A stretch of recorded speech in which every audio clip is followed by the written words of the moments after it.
Mora siya. Ay. Ano to? Wala ko sa po. Ako, inawas sa beach. And with Matthew.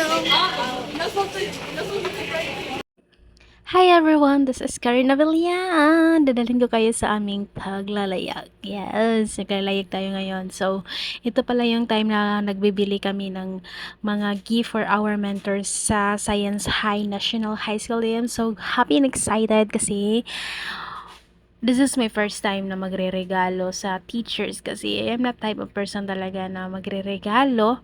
So, ayan, nandito na tayo and yung una namin pinuntahan is dito sa Grisano, pero sad to say is wala yung gusto kong ballpen. Gusto ko sanang mag-customize pero ang papangit nang nandoon, ang wala kasi silang stock. So, we decided na lang to go with Mr. DIY and this is not a unique gift but I hope that my mentor will happy kung ano yung mabibigay ko sa kanya. So, after naming makabili lahat-lahat, so, pumunta na kami dito sa Jollibee at kumain na kami for our dinner. And after namin mag-dinner is nagchismisan lang talaga kami. Yun lang talaga yung aming nagawaan.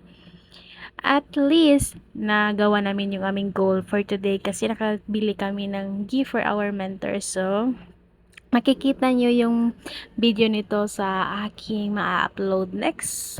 And I hope you will watch it until the end. And please let me know kung ano yung gusto nyong video natin sa susunod. So, please like and subscribe everyone. Bye-bye. See you in my next video.